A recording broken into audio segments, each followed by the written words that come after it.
কিছু ভালো লাগার মুহূর্ত চ্যানেলে আমার সকল দর্শক বন্ধুদের জানাই স্বাগত। আশা করি সবাই ভালো আছেন আর সুস্থ আছেন। আজ যে ছোট গল্পটি পড়ে শোনাবো সেটির নাম অনুকূল। লিখেছেন শ্রদ্ধেয় সাহিত্যিক এবং চলচ্চিত্র নির্মাতা সত্যজিৎ রায়। গল্পটি যদি ভালো লাগে অবশ্যই নিচে কমেন্ট করে জানাবেন আর একটি লাইক আর সাবস্ক্রাইব করে পাশে থাকার অনুরোধ রইল।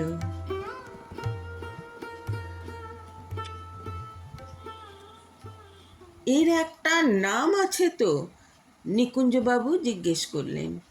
আজ্ঞে হ্যাঁ, আছে বই কি। কি বলে ডাকবো? অনুকূল।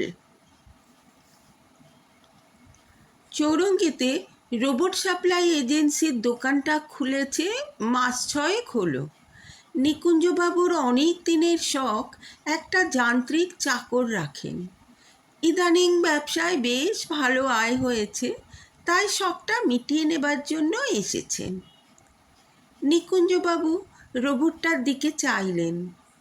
এটা হচ্ছে যাকে বলে অ্যান্ড্রয়েড, অর্থাৎ যদিও যান্ত্রিক তাও চেহারার সঙ্গে সাধারণ মানুষের চেহারার কোনো তফাৎ নেই।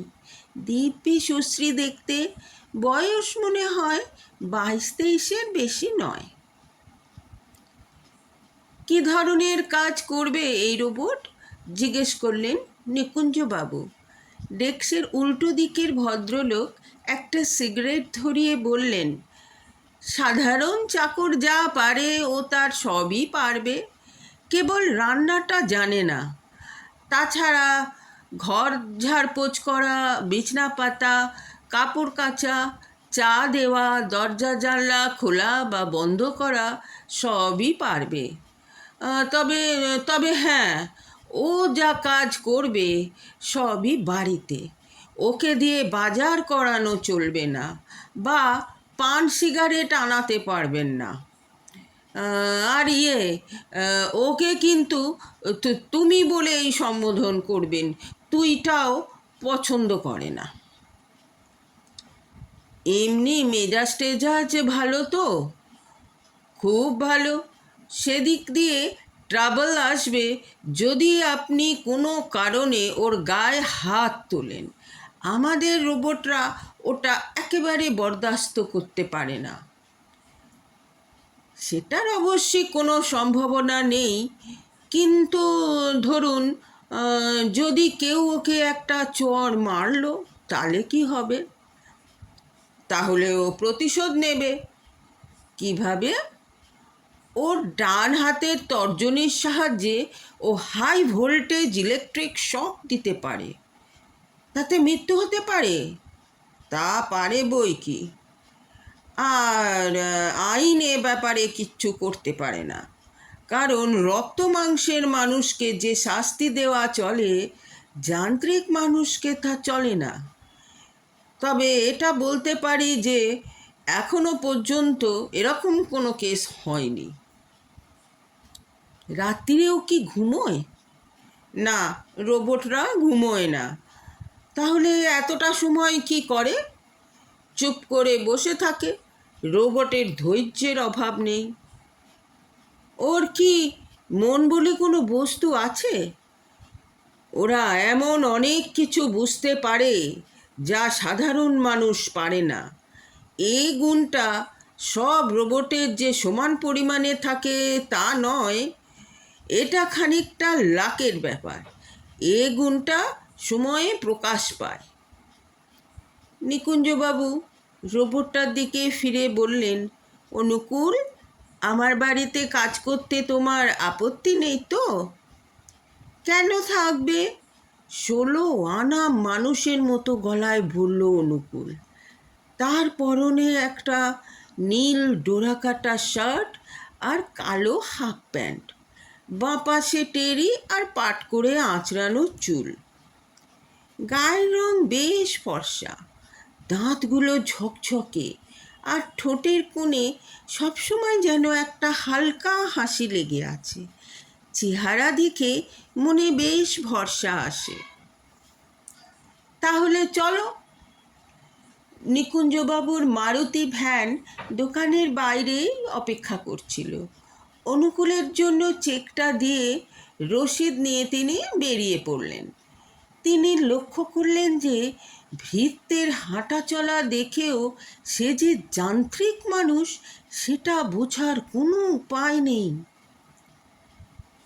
নিকুঞ্জবাবু বাড়ি করেছেন সল্টলেকে, বিয়ে করেননি। তবে বন্ধু বান্ধব কয়েকজন আছে, তারা সন্ধ্যাবেলা আসে তাস খেলতে। তাদের আগে থেকেই বলা ছিল যে বাড়িতে একটি যান্ত্রিক চাকর আসছে। কেনার আগে অবশ্যই নিকুঞ্জবাবু খোঁজ নিয়েছিলেন। এই কমাসে কলকাতার বেশ কিছু উপর মহলের বাড়িতে রোবট ভৃত্য বহাল হয়েছে। এই মানসুখানি, গিরিজা বোস, পঙ্কজ দত্তরায়, মিস্টার ছাবারিয়া সকলেই বললেন তারা খুব স্যাটিসফাইড এবং তাদের চাকর কোনো ট্রাবল দিচ্ছে না। মুখ খুলতে না খুলতে ফরমাস পালন করে আমার জীবনলাল, বললেন মানসুখানি। আমার তো মনে হয় ও শুধু যন্ত্র নয়, ওর মাথার মধ্যে মগজ আছে আর বুকের মধ্যে কলিজা আছে। 7 দিনের মধ্যে নিকুঞ্জবাবুরও সেই একই ধারণা হলো। আশ্চর্য পরিপাটি কাজ করে অনুকূল। শুধু তাই নয়, কাজের পারম্পর্যটাও সে বোঝে। বাবু স্নানের জল চাইলে সেটা দেবার সঙ্গে সঙ্গে সাবান তোয়ালে যথাস্থানে রেখে দেয়। আর সব ব্যাপারেই সে এত ভব্য যে তাকে তুমি ছেড়ে তুই বলার কোনো প্রশ্নই ওঠে না। নিকুঞ্জবাবু বন্ধুদের অনুকূলকে মেনে নিতে একটু সময় লেগেছিল। বিশেষত বিনয় পাকড়াশি নিজের বাড়ির চাকরদের তুই বলে এমন অভ্যস্ত যে অনুকূলকেও একদিন তুই বলে ফেলেছিলেন। তাতে অনুকূল গম্ভীরভাবে বলে, আমাকে তুই বললে, কিন্তু তাকেও আমি তুই বলবো। এরপর থেকে বিনয়বাবু আর কোনোদিন এ ভুলটা করেননি। নিকুঞ্জবাবুর সঙ্গে অনুকূলের একটা বেশ সুন্দর সম্পর্ক গড়ে উঠল। অনুকূল বেশিরভাগ কাজই হুকুম দেবার আগেই করে ফেলে। এটা অবশ্যই নিকুঞ্জবাবুর বেশ আশ্চর্য বলে মনে হয়।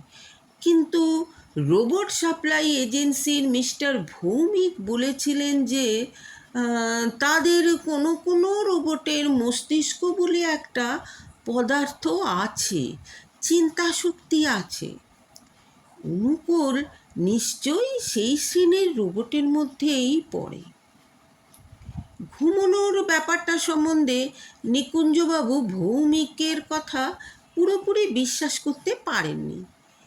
যে এতটাই মানুষের মতো সে সারা রাত জেগে বসে থাকবে, এও কি সম্ভব? তো ব্যাপারটা যাচাই করতে তিনি একদিন মাঝরাত্রিরে চুপিসারে অনুকূলের ঘরে উঁকি দিতেই অনুকূল বলে উঠল, বাবু, আপনার কি কোনো দরকার আছে? নিকুঞ্জবাবু অপ্রস্তুত হয়ে না বলে নিজের ঘরে ফিরে গেলেন। অনুকূলের সঙ্গে কাজের কথা ছাড়াও অন্য কথা বলে দেখেছেন নিকুঞ্জবাবু। তিনি দেখে আশ্চর্য হয়েছেন অনুকূলের জ্ঞানের পরিধিটা কত বিস্তীর্ণ। খেলাধুলা, বায়োস্কোপ, থিয়েটার, নাটক, নভেল সব কিছু নিয়েই কথা বলতে পারে অনুকূল। আর সত্যি বলতে কি, অনুকূল এসব বিষয় যত জানে নিকুঞ্জবাবু তার অর্ধেকও জানেন না। বাহাদুরি বলতে হবে এই রোবট প্রস্তুতকারকদের। কত কি জ্ঞান পুড়তে হয়েছে ওই যন্ত্রের মধ্যে। কিন্তু সুসময়েরও শেষ আছে। অনুকূল আসার 1 বছরের মধ্যে নিকুঞ্জবাবু তার ব্যবসায়ে কতগুলো বেচাল চেলে তার আর্থিক অবস্থার বেশ কিছুটা অবনতি করে ফেললেন। অনুকূলের জন্য মাসে তার ভাড়া লাগে 2,000 টাকা। সে টাকা এখনও তিনি নিয়মিত দিয়ে আসছেন, কিন্তু কতদিন পারবেন সেটাই হলো প্রশ্ন। এবার একটু বেশি হিসেব করে চলতে হবে নিকুঞ্জবাবুকে। রোবট এজেন্সির নিয়ম হচ্ছে যে 1 মাসের ভাড়া বাকি পড়লেই তারা রোবটকে ফেরত নিয়ে নেবে। কিন্তু হিসেবে গন্ডগোল করে দিল একটা ব্যাপার। ঠিক এই সময় নিকুঞ্জবাবুর সেজো কাকা এসে উপস্থিত হলেন। বললেন, চন্দননগরের একা একা আর ভালো লাগছে না, তাই ভাবলুম তোর সাথে কটা দিন কাটিয়ে যাই। নিকুঞ্জবাবুর এই সেজো কাকা নাম নিবারণ বাড়ুজ্জে। মাঝে মাঝে ভাইপোর কাছে এসে কটা দিন থেকে যান। নিকুঞ্জবাবুর বাবা অনেক দিন আগেই মারা গেছেন। 3 কাকার মধ্যে ইনি একমাত্র অবশিষ্ট। খিটখিটে মেজাজের মানুষ।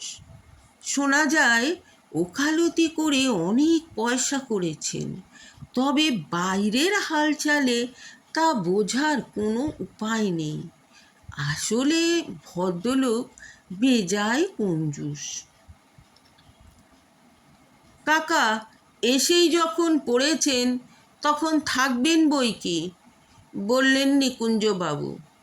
কিন্তু একটা ব্যাপার গোড়াতেই আপনাকে জানিয়ে দেওয়া দরকার। আমার একটি যান্ত্রিক চাকর হয়েছে। আজকাল কলকাতায় কয়েকটা রোবট কোম্পানি হয়েছে, জানেন তো? তা তো জানি, বললেন নিবারণ বাড়ুজ্জে। কাগজে বিজ্ঞাপন দেখেছি বটে, কিন্তু চাকরের জাতটা কি শুনি? আমার আবার ওদিকে একটু কড়াকড়ি, জানোই তো। এ কি রান্নাও করে নাকি? না না না, আশ্বাস দিলেন নিকুঞ্জবাবু। রান্নার জন্য আমার সেই পুরনো বৈকুণ্ঠই আছে, কাজেই আপনার কোনো ভাবনা নেই। আর এই চাকরের নাম অনুকূল, আর একে তুমি বলে সম্বোধন করতে হয়। তুইটা ও পছন্দ করে না। পছন্দ করে না? না, ওর পছন্দ অপছন্দ মেনে চলতে হবে বুঝি আমাকে? শুধু আপনাকে না, সকলকেই। তবে ওর কাজে কোনো ত্রুটি পাবেন না। তা তুই এই ফ্যাসাদের মধ্যে আবার যেতে গেলি কেন? বললাম তো, ও কাজ খুব ভালো করে। তাহলে একবার ডাক তোর চাকরকে, আলাপটা অন্তত সেরে নি। নিকুঞ্জবাবু ডাক দিতেই অনুকূল এসে দাঁড়ালো। ইনি আমার সেজো কাকা, বললেন নিকুঞ্জবাবু। এখন আমাদের বাড়িতে কিছুদিন থাকবেন। ও আজ্ঞে। ও বাবা, এ তো দেখি পরিষ্কার বাংলা বলে, বললেন নিবারণ বাড়ুজ্জে। তা বাপু, দাও তো দেখি আমার জন্য একটু গরম জল করে, চান করব। বাদলা করে হঠাৎ কেমন জানি একটু ঠান্ডা পড়েছে। তবে আমার আবার দুবেলা স্নান না করলে চলে না সারা বছর। যে আজ্ঞে। অনুকূল ঘর থেকে চলে গেল আজ্ঞা পালন করতে। নিবারণবাবু এলেন বটে, কিন্তু নিকুঞ্জবাবুর অবস্থার কোনো উন্নতি হলো না। মাঝখান থেকে সান্ধ্য আড্ডাটিও ভেঙে গেল।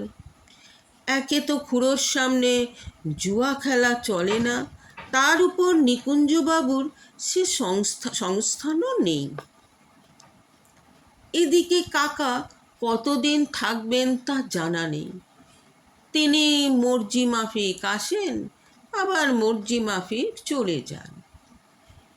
এবার তার হাবে ভাবে মনে হয় না তিনি সহজে এখান থেকে নড়ছেন।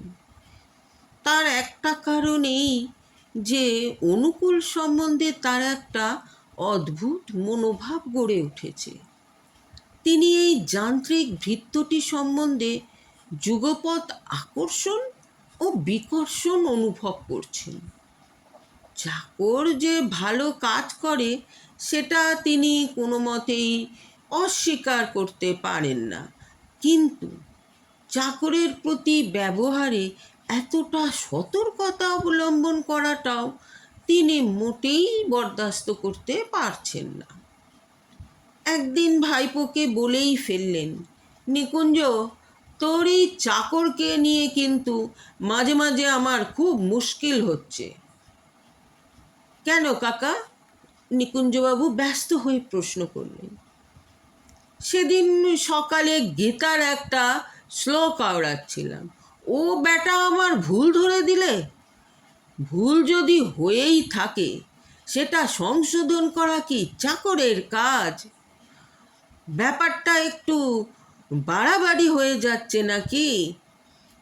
ইচ্ছা করছিল ওর গালে একটা থাপ্পড় মেরে দিই, কিন্তু অনেক কষ্টে নিজেকে সামলে নিলাম। ওই থাপ্পড়টা কখনো মারবেন না কাকা, ওতে ফল খুব গুরুতর হতে পারে। তার ওর ওপর হাত তোলা একেবারে বারণ।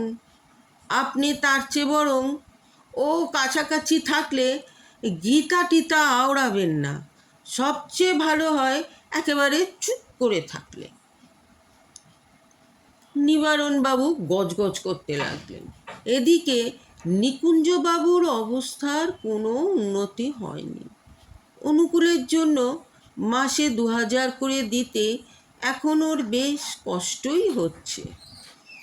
একদিন অনুকূলকে ডেকে কথাটা বলেই ফেললেন, অনুকূল, আমার ব্যবসায় বড় মন্দা চলছে। সে আমি জানি। তা তো জানো, কিন্তু তোমাকে আমি আর কতদিন রাখতে পারবো জানি না। অথচ তোমার ওপর আমার একটা মায়া পড়ে গেছে। আমাকে একটু ভাবতে দিন এই নিয়ে। কি নিয়ে? আপনার অবস্থার যদি কিছু উন্নতি করা যায়। সে কি, তুমি ভেবে কিছু করতে পারবে? ব্যবসাটা তো আর তোমার লাইনের ব্যাপার নয়। তবু দেখি না ভেবে কিছু করা যায় কি না। তা দেখো, কিন্তু সেরকম বুঝলে তোমাকে আবার ফেরত দিয়ে আসতে হবে।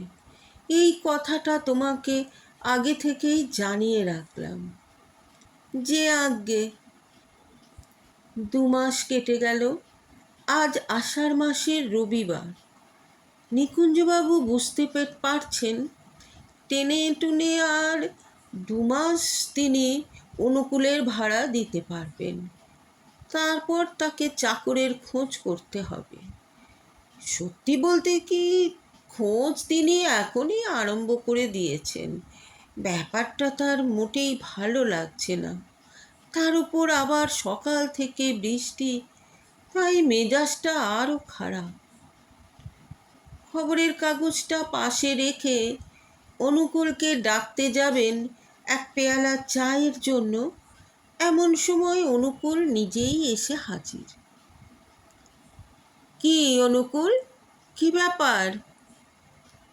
আগে একটা দুর্ঘটনা ঘটে গেছে। কি হলো? নিবারণবাবু জানালার ধারে দাঁড়িয়ে রবীন্দ্রনাথের একটা বর্ষার গান করছিলেন। এমন সময় কথা ভুল করে ফেললেন। আমি ঘর ঝাঁট দিচ্ছিলাম, বাধ্য হয়ে ওকে সংশোধন করতে হয়। তা তেমনি আমার উপর খেপে গিয়ে আমাকে একটা চড় মারেন।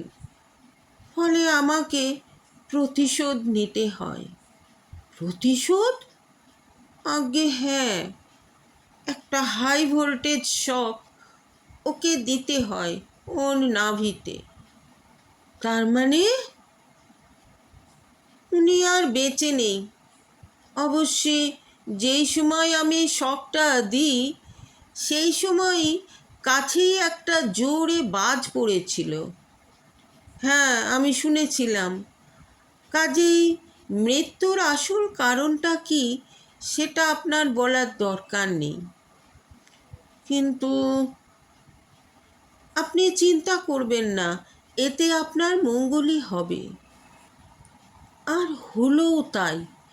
এই ঘটনার দুদিন পরেই উকিল ভাস্কর বোস নিকুঞ্জবাবুকে ফোন করে জানালেন যে নিবারণবাবু তার সম্পত্তি উইল করে রেখে গিয়েছেন তার ভাইপোর নামে। সম্পত্তির পরিমাণ হলো 11.5 লক্ষ টাকা। গল্পটি যদি ভালো লাগে অবশ্যই করে কমেন্টে জানাবেন, আর সাবস্ক্রাইব করবেন, আর আপনাদের বন্ধুবান্ধবদের মধ্যে শেয়ার করে দেবেন, আর পাশে থাকার একান্ত অনুরোধ রইল। নমস্কার।